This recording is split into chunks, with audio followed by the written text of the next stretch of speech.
एक छोटा सा गांव था। उसमें एक ब्राह्मण किनारा कुटुंब रहता था। ब्राह्मण अत्यंत गरीब था। दिन भर भीख मांगे रहने पर भी उसके कुटुंब का भरण पोषण करना अच्छी तरह नहीं हो पाता था। पूरे कुटुंब ने पेट भर कर खाया हो, ऐसा दिन बिरला ही होता था। एक दिन खूब सवेरे ब्राह्मण जाग गया। वह बिछौने से उठने का विचार ही कर रहा था कि उसने देखा कि छप्पर की जाल में कुछ रेंग रहा है। उसने नजर अधिक गड़ाकर देखा तो उस जाल में से एक सर्प निकलता और दीवार से उतरता दिखाई दिया। सर्प ने नीचे उतर कर ब्राह्मण की पत्नी को डसा और फिर उसके तीनों लड़कों को भी डस लिया। डसकर वह घर से बाहर निकलकर जाने लगा। ब्राह्मण ने विचार किया कि जाल में तो सर्प था ही नहीं, फिर यह सर्प कहाँ से आया। फिर सर्प ने बिना किसी दबे दबाए एक ही साथ सोए हुए मनुष्य को कैसे डस लिया। यह कोई साधारण सर्प नहीं है, इसलिए उसका पता लगाना चाहिए। यह विचार कर वह स्वयं सर्प के पीछे पीछे चल पड़ा। सर्प दरवाजे के नीचे से निकलकर बाहर चला गया और ब्राह्मण भी दरवाजा खोलकर उसके साथ हो लिया। देखते ही देखते वह सर्प एक भयंकर सांड के रूप में बदल गया और सामने से आते हुए एक मनुष्य को सींगों से मारकर समाप्त कर दिया। जो ही उस मनुष्य को मारकर सांड ने अपना रूप बदला, वह एक बिच्छू बन गया। इस रूप में उसने गली में खेलते हुए एक बच्चे को काट कर उसके प्राण ले लिए। इस काम को पूरा करके बिच्छू ने अब एक भीड़ के रूप धारण किया और सींग मारकर एक बालक का वध कर डाला।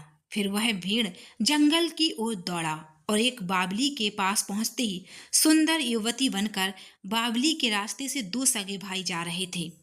वे पुलिस में नौकरी करते थे और घर के काम के लिए छुट्टी लेकर अपने घर जा रहे थे।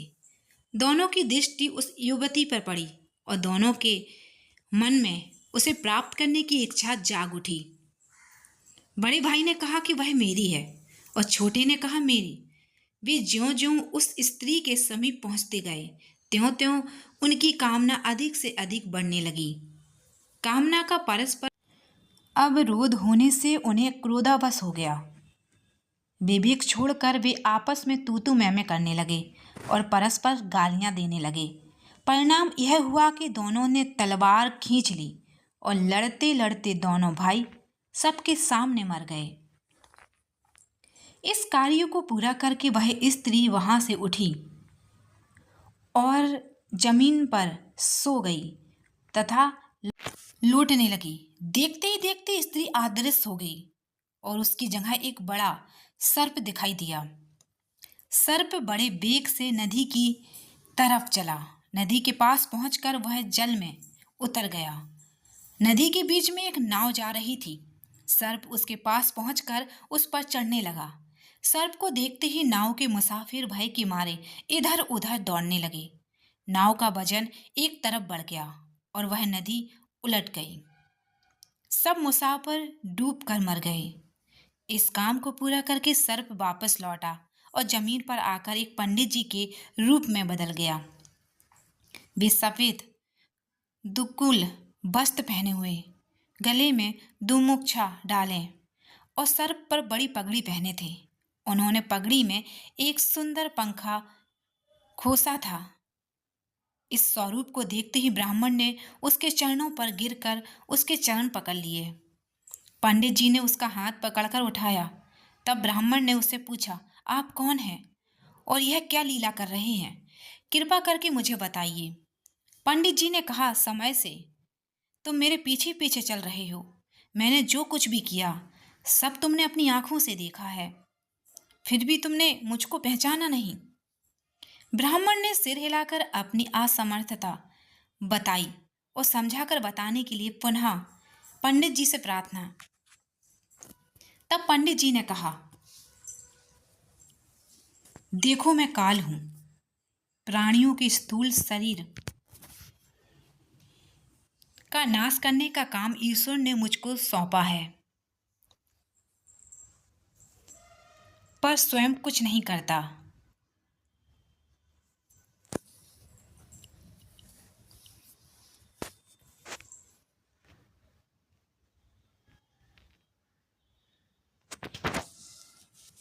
जब किसी भी प्राणी का प्रारब्ध भाग समाप्त होता है तब उसकी मृत्यु के लिए निर्मित उपस्थित कर देना, इतना ही मेरा काम है। मृत्यु तो निर्मितों को ही दोष देती है, पर वास्तव में ऐसी बात नहीं है। मृत्यु तो प्रारब्ध जन होने पर ही होती है, पर सभी ने समझ न होने से मनुष्य कहता है कि अमुक सांप काटने से मर गया, अमुक सांड के सींग मारने से मर गया, अमुक बिच्छू काटने से मर गया, आदि आदि। मनुष्य के समय से एक श्वास भी पहले किसी को कोई नहीं मार सकता। इसी प्रकार जीवन काल से अधिक एक श्वास आने के समय पर भी कोई किसी को जिला नहीं सकता। यह सुनकर ब्राह्मण बहुत प्रसन्न हुआ और उसने काल भगवान से कहा, आपके दर्शन हुए हैं, अतएव कृपा करके बताइए मेरी मृत्यु कब और किस निमित्त से होगी। काल भगवान ने कहा, मृत्यु का समय बतलाना मुझे अधिकार नहीं है, परंतु इतना बता देता हूं कि तुम्हारी मृत्यु नगर के निर्मित से होगी। अब यहाँ से तुम उत्तर की ओर जाओ, वहां तुम्हारा भाग्य खुलेगा। इतना कहकर काल भगवान वहां से अंतर ध्यान हो गए। वह काल भगवान के कथनानुसार उत्तर दिशा की ओर चल दिया। चलते चलते एक राजधानी शहर आया, उसमें प्रवेश किया। वहां के राजा को संतान न होने से कोई भी नया ब्राह्मण या ज्ञानी शहर में आता तो राजा उसे अपने पास बुलवा लेते और उसकी सदा सब भांति उन्नति प्राणी के लिए प्रार्थना कराते। राजा के इन कामों को मैं जानता था, इससे तुरंत ही आशीर्वाद दे दिया कि तुम्हारे 7 पुत्र और 7 पुत्रियां होंगी। ऐसे दृढ़तापूर्ण वचन सुनकर राजा बहुत प्रसन्न हुए और हजारी ब्राह्मण को रहने के लिए उनके योग्य सब व्यवस्था करवा दी। देव की कृपा का था कि यथासमय राजा को पुत्र हो गए। इससे ब्राह्मण का मान बहुत ही बढ़ गया। राजा ने उसको कुल पुरोहित के पद से विभूषित कर दिया और ब्राह्मण वहां सुखपूर्वक अपना जीवन व्यतीत करने लगा। समय बीतने पर राजकुमार बड़ा हुआ और उसके अल्प व्यस्त काम भी कुल पुरोहित को ही करना पड़ा, इसलिए सदा साथ रहने के कारण दोनों में प्रेम हो गया। कुमार जब 12 वर्ष का हुआ तब उसका यज्ञोपवीत संस्कार करना निश्चय हुआ। मेरी मृत्यु नगर के निर्मित से होगी, इस बात का ब्राह्मण जानता था, इसलिए उसने नियम बना रखा था कि नदी, तालाब या कुएं आदि पर किसी भी कारण सन तो जाना और ना वहां स्नान करना। राजोचित चार्या से समय गुरु शिष्य दोनों को नदी में खुले रहना चाहिए। अतः ब्राह्मण ने कहा कि मुझसे यह नहीं होगा। मंत्री दूसरे पंडित को दे रहे हैं, परंतु राजकुमार ने हट पकड़ ली कि मैं तो आपसे ही मंत्र लूंगा, नहीं तो यज्ञोपवीत भी नहीं लूंगा। राजा ने पुरोहित को पुकार कर बुलवा लिया, पूजा और कहा कि राजकुमार को हट में देखने में जितनी देर लगे उतनी सी देर नदी में खड़े रहने में क्यों लगे। राजकुमार बालक है, हठी है और आपका उनके प्रति स्नेह है। राजा ने जब बहुत आग्रह किया तब ब्राह्मण ने स्पष्ट बतला दिया कि मेरी मृत्यु नगर में है, इसलिए मैं किसी दिन भी जल में नहीं उतर सकता, इसके सिवा और कोई कारण नहीं। राजा ने कहा, अरे महाराज, इस तुच्छतर जल से मरने का भय कहाँ से आया। तथापि आपके संतोष के लिए आपके चारों तरफ मैं तलवारों का पहरा लगा दूंगा। इतना ही नहीं, एक सिपाही दूसरे सिपाही को अहंकार खड़ा रहेगा। ऐसी व्यवस्था कर दूंगा कि मगर तो क्या, एक छोटी सी मछली भी नहीं आ सकेगी। अंत में ब्राह्मण ने स्वीकार कर लिया और वह